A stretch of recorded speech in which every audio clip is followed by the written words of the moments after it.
11वां मंत्र आपने पढ़ा, पुरुष सूक्त ऋग्वेद का महत्वपूर्ण सूक्त है। इसे हम लोग सृष्टि का सूक्त कहते हैं।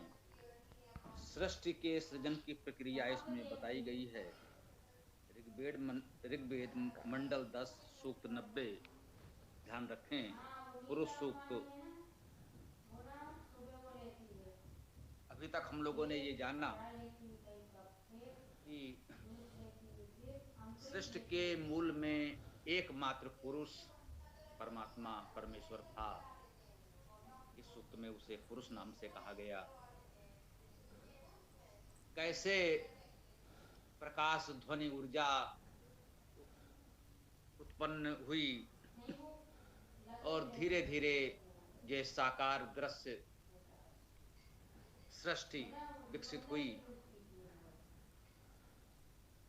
फिर विभिन्न प्रकार के पशु प्राणी उत्पन्न हुए, उनमें हम भी हैं। ग्राम्य पशु विविध हुए जिसमें हम भी थे। फिर हमें वेदों की जानकारी मिली और हमारे मनुष्य बनने की प्रक्रिया प्रारंभ हुई। पिछले मंत्रों में हमने ये सब देखा जाना कि किस प्रकार से संसार में विविध रूपमयी सृष्टि विकसित हुई है। इस 11वें मंत्र में एक प्रश्न उठाया गया है। अब सृष्टि तो बन गई, समाज बन गया, वेद प्राप्त हो गए, उसके अनुसार समाज में व्यवस्था बन गई, बनने लगी, कह सकते हैं। तो अब जो ये समाज बना वेद के अनुकूल, वेद के अनुसार एक वैदिक समाज की रचना हो गई है, तब कहा जा रहा है ये पुरुष सूक्त है, उसको हमने पुरुष नाम दिया है। परमेश्वर को इस सूक्त में पुरुष के नाम से कहा गया है। पुरुष का शाब्दिक अर्थ तो अग्रणी है, सबसे आगे है, इसलिए उसे अग्रणी कहा जा रहा है। जो समाज में अग्रणी लोग हैं उन्हें भी हम समाज के अग्रजन्य अग्रणी पुरुष कह सकते हैं, ये भी सत्य है। तो ये कहा जा रहा है कि हम अपने जैसा कोई पुरुष कोई व्यक्ति समझें, यहां पुरुष और नारी का भेद तो ना ही करें। एक समाज को माना जा रहा है कि जो हमारा समाज है, यदि इसे व्यक्ति पुरुष के रूप में माना जाए तो उसे कैसे समझा जा सकता है? इस समाज में किसकी क्या भूमिका होनी चाहिए, ये इसका परोक्षण, ये इस मंत्र की प्रेरणा थी।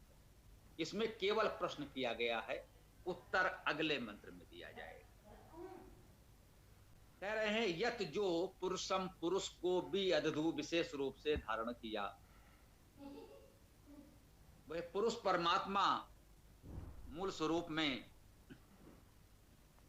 हम अब विचारशील मनुष्य बन चुके हैं, वेद हमको प्राप्त हो गया है, वैदिक समाज की रचना हो गई है।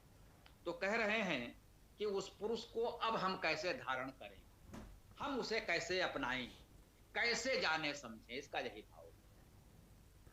वह तो सर्वव्यापी है, वह सबको धारण कर रहा है। तो हम उसे धारण करें का आशय यही है कि हम उसे कैसे अपनाएं, किस रूप में ग्रहण कर सकते हैं।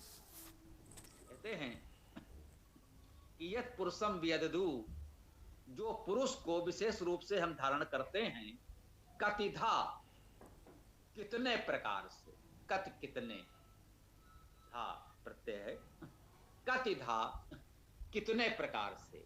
कतिधा नहीं समझ में आया तो शब्द आपका परिचित है, बहुधा। बहुधा अर्थात बहुत प्रकार से, कतिधा कितने प्रकार से,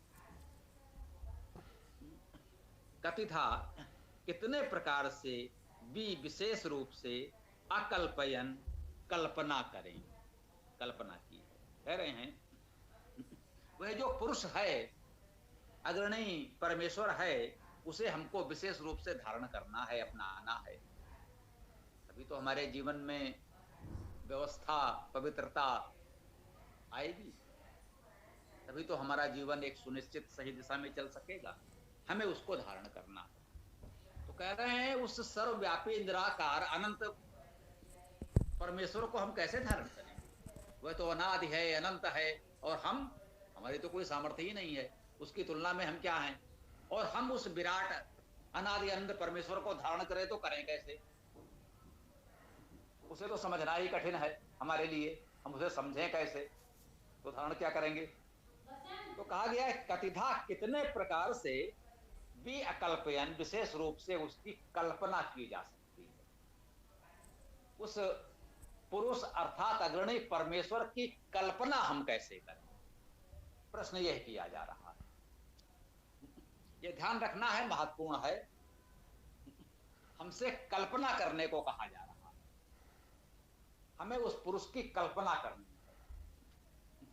कल्पना क्यों करनी है? क्योंकि वह सर्वव्यापी है, निराकार है, अनादि है, अनंत है। तो इस रूप में तो हम वेद को पढ़कर उसे जान सकते हैं, लेकिन अपनी सीमा में उसे समझें कैसे? उसका एक छोटा सा प्रारूप बनाएं, समझने का प्रयास करें। तो कह रहे हैं जैसे हमारा ये समाज चलता है, समाज में विभिन्न लोगों की विभिन्न भूमिकाएं हैं, वैसे ही ये सृष्टि भी चलती है। इस सृष्टि में भी सबकी अपनी अपनी भूमिकाएं हैं, और ये सृष्टि ही मान लीजिए उस परमेश्वर अग्रणी पुरुष का शरीर है, तो किसकी क्या भूमिका है? यह केवल कल्पना की जा रही है। इस समाज की व्यवस्था को, ईश्वर के विधि विधान को समझने का प्रयास है, कल्पना है, शब्द सा सत्य नहीं है। स्पष्ट कहा जा रहा है कि हमको इसकी कल्पना करनी है जिससे समझ सकें। आगे स्पष्ट कर रहे हैं प्रश्न को कि जब हम कल्पना करें तो कैसे करें? मुखम किम, मुख क्या है, किम अर्थात क्या, मुखम मुख। तो क्या कहा? मुखम किम, मुख क्या, अस्य इसका। अब उस पुरुष की कल्पना कीजिए, कह रहे हैं कि इसका मुख क्या है। भाई व्यक्ति आपके सामने खड़ा है, ये मुख है तो है, लेकिन चूंकि वो अनादि अनंत पुरुष है, अब उसकी आपको कल्पना करनी है, इस सृष्टि की और समाज की व्यवस्था को समझना है। तो कह रहे हैं कि उसका मुख क्या है? इस सृष्टि के, समाज के किस अंग को, किस कार्य को हम उसका मुख कहें? मुखम किम अस्य, इसका मुख क्या है? कौ बाहु, कौ अर्थात ये भी क्या, कौन, द्विवचन में है, किम एक वचन में था। मुखम किम अस्य, मुख एक है, तो मुखम किम अस्य, इसका मुख क्या है? कौ बाहु, कौ द्विवचन में है, अर्थात ये दो कौन है? कौन? बाहु, बाहु भी द्विवचन में है। तो बाहु अर्थात दो हमारे बाहु, बाहें, हाथ, सामान्य अर्थ में ले लीजिए। तो कह रहे हैं इसका मुख क्या है, और इसके बाहु क्या हैं, इसके भुजाएं क्या हैं, हाथ क्या हैं। अब हमारे धातुज अर्थ में मुख शब्द का भी अर्थ भी आपको बताया गया कि किन धातुओं से कैसे बना है, वो आपने सुन लिया, पढ़ लिया है, जान लेना है। अब वो बात यहां आ जाएगी कि इसे मुख क्यों कहा जा रहा है। ये बात महत्वपूर्ण हो सकती है आगे जब इसका उत्तर दिया जाएगा। मु धातु का अर्थ बंधन होना, और मुच धातु का अर्थ मुक्त होना, प्रसन्न होना, ऐश्वर्य होना, त्याग करना। बंधन भी है, त्याग भी है, मुक्त भी है। देखिए बंधन भी है और मुक्त भी। मुख में दो धातु में ग्रहण की गई और सारे अर्थ आ गए। बंधन होना, हम मुख बंद कर लें, बंद हो गया, बंधन हो गया। किसी न किसी मर्यादा में बंधा रहे, यह संकेत भी है। मुक्त होना, हम मुख खोलेंगे तभी तो बोलेंगे, तभी तो खाएंगे, तभी तो कुछ करेंगे, तो वो भी करना है। प्रसन्न होना, मुखमंडल पर प्रसन्नता दिखे कहते हैं भाई आज तो बड़ा प्रसन्न मुख है, इनके मुख पर तो प्रसन्नता दिख रही है, होना चाहिए। तो मुख को मुक्त भी होना है, प्रसन्न होना है, ऐश्वर्य होना है। ऐश्वर्य होगा तभी तो प्रसन्नता होगी, ये भी आवश्यक है। त्याग करना, जब सब कुछ आपके पास हो, आप मुक्त हो, ऐश्वर्य हो, प्रसन्नता हो, तो भाई कुछ त्याग भी करो। त्याग नहीं करेंगे तो इन सबका क्या अर्थ है? फिर तो ये सब नकारात्मक हो जाएगा। इसका आध्यात्मिक सकारात्मक महत्व तभी है जब आप त्याग करें। मुख के त्याग की स्थिति ये है कि मुख भोजन को ग्रहण करता है, एक कण भी मुख में नहीं रहता। जितना भोजन ग्रहण करता है, पूरा का पूरा भोजन 100% आगे बढ़ा देता है। तभी उस भोजन का उचित स्थान पर उचित पाचन होकर शरीर का पोषण होता है। यदि वो भोजन मुख में रह जाए तो शरीर का निर्वाह पाचन पोषण नहीं हो सकेगा। तो मुख जो कुछ ग्रहण करे, त्याग की भावना हो, संभाल कर रख लेगा अपने पास तो हानिकारक हो जाएगा। उसे त्याग करना होता है। जैसे वो ग्रहण करता है वैसे ही आगे बढ़ा देता है, त्याग कर देता है, दे देता है, उसे मुख कहते हैं। जिसमें ये भावना न हो वो समाज का मुख नहीं हो सकता। तो कहा गया मुखम की मस, इसका मुख क्या है जिसमें ये गुण हो, तो उसे इसका मुख कहा जाना चाहिए। ये शब्द के अर्थ से ही हमने आपको बता दिया। अगले मंत्र में इसको और स्पष्ट करके बताया जाएगा। कौ बाहु, उसके बाहु क्या हैं? तो बाह धातु में प्रयास करना अर्थ है, वह धातु में प्रवाह होना, बहना, गति करने का अर्थ है। तो इन्हीं बाहुओं से हम सारे प्रयास करते हैं, इनमें गति होनी चाहिए। यदि हाथों में गति नहीं होगी, ये बाहु हैं, यदि बहेंगे नहीं, इन्हें बाहु इसीलिए तो कहते हैं कि बाह प्रयास करना और बहना। बहाए ना हाथ दहाए रिस छाती। लोक काव्य में कहीं आया है, कोई व्यक्ति कह रहा है किसी स्थिति में कि बहाई ना हाथ, ये हाथ हमारे बह नहीं रहे हैं, ये बाहु तो हैं, इन्हें बहना चाहिए लेकिन नहीं बह पा रहे हैं, जड़ हो गए हैं। ये स्थिति अच्छी नहीं है। अगर हाथों में प्रवाह नहीं होगा, हाथ ये बाहु हमारे बहेंगे नहीं तो क्या होगा? दहाई रिस छाती, फिर तो सीने में, इस छाती में जलन होगी, दहन होगा। अगर हाथों में प्रवाह गति अवरुद्ध हो जाए, हाथ आप न उठा पाएं, हाथ न चला पाएं, तो कोई कार्य नहीं कर पाएंगे, फिर तो दहन जलन सीने में होगी, स्वाभाविक हो जाएगा। तो इसमें गतिशीलता प्रवाह हो, तभी ये बाहु हमारे सार्थक हैं। आइए, का उरु पादा उच्चेते, अंतिम चरण में ये प्रश्न ही किया जा रहा है। का अर्थात क्या, उरु, ये उरु क्या? उरु, जैसे हमने कहा मुख हम मुख है, बाहु हमारे बाहा हाथ है, वैसे उरु जांघों को भी कहते हैं, नाभि को भी कह सकते हैं। ये अब आप कहेंगे साहब जांघों को भी कहेंगे तो नाभि को भी कहेंगे तो किसको किसको कहेंगे, ये कैसे? वेद में तो हम उसका धातु अर्थ ग्रहण कर ही लेंगे। जब उसका हम, जैसा कि संभवतः कल ही चर्चा की है, योग रूढ़ धातु अर्थ को ध्यान में रखते हुए किसी का हम नाम रख देते हैं तो उस नाम से जाना जाता है। तो कभी कभी एक शब्द से उसी अर्थ में दो को भी हम नाम दे सकते हैं। जैसा कि आप सरलता से समझें कि समाज में एक नाम के अनेक लोग हो सकते हैं। जो भी आपका नाम है, इस नाम के आपके कुछ और मित्र भी हो सकते हैं। उन्हीं गुणों के आधार पर माता पिता ने उनका भी नाम रखा, जैसे आपका नाम रखा।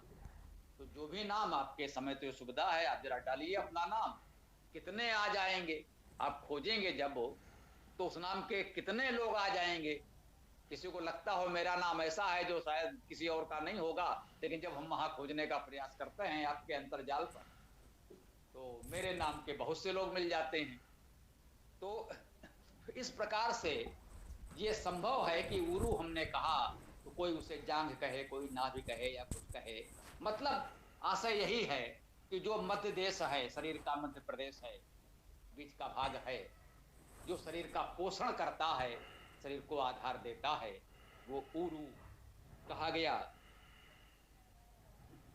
उसके बाद कहा पादा, पादा बहुवचन है पैर।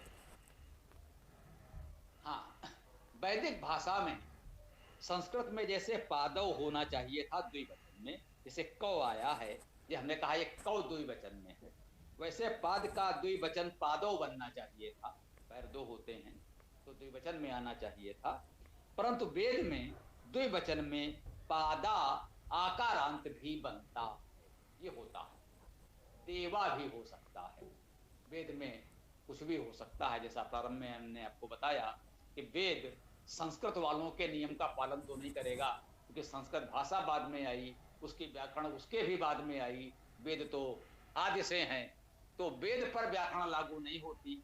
वेद के अनुसार आप अपनी व्याकरण सुधार लीजिए, वेद आपकी व्याकरण के अनुसार नहीं चलेगा, आप अपने व्याकरण को वेद के अनुसार चलाइए, यही उचित है।